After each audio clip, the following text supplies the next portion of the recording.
Hello, I'm Chris Bonello from Autistic Not Weird. Welcome to 3 Minute Autism Advice. In this video, I'm going to talk about a subject quite close to my heart: underestimating yourself. For most of my life, I've had a nasty problem with underestimating myself. I used to justify it to myself by thinking of it as not letting pride get in my way, but I later realised that there's a big difference between avoiding unhealthy levels of pride and refusing to see your own strengths. There's no shame in recognising when you're good at something. I mean, you're a human. You have the right to be good at things. Unfortunately, underestimation starts early. I remember a day when I was 9 years old when me and 30 other kids were playing football at lunchtime. At the start of each game, the first two people to shout, "I'm captain," would end up being the captains and choose who they wanted on their team. One day I was the first one to shout, "I'm captain," but without thinking I just joined the rest of the group and waited to be picked by the real two captains. I got the shock of my life when there was a blank space where one of the captains should be, and the group really was letting me be a captain.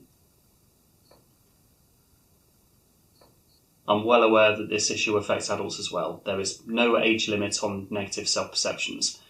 I didn't start to escape my self-underestimation until I was in my late 20s, and I still kind of think I had a lucky escape. When I see young people making negative assumptions about themselves, like the 10-year-old boy that I used to work with who just assumed he'd go to prison when he grew up, my first question is, why do you think that? In this boy's case, his answer was, "Dunno, I just think that." And when I asked him, "No, seriously, give it some thought, why do you think that you might end up in prison when you're older?" his answer again was, "Dunno, it'll just probably happen." I've known a bunch of people who give answers like that, and you know what that tells me? That they might not truly believe that they're worse than other people. They just may feel like their brain's instructing them to think that way. And I get it, that was me for years. And I had no reason to think, oh, people like me aren't supposed to be good at things. But it felt like I was under instruction to think that way, by a brain that had let other people's perceptions of me sit in the driving seat. So whether you're autistic or not, if you think of yourself as being inferior to other people, this is my advice.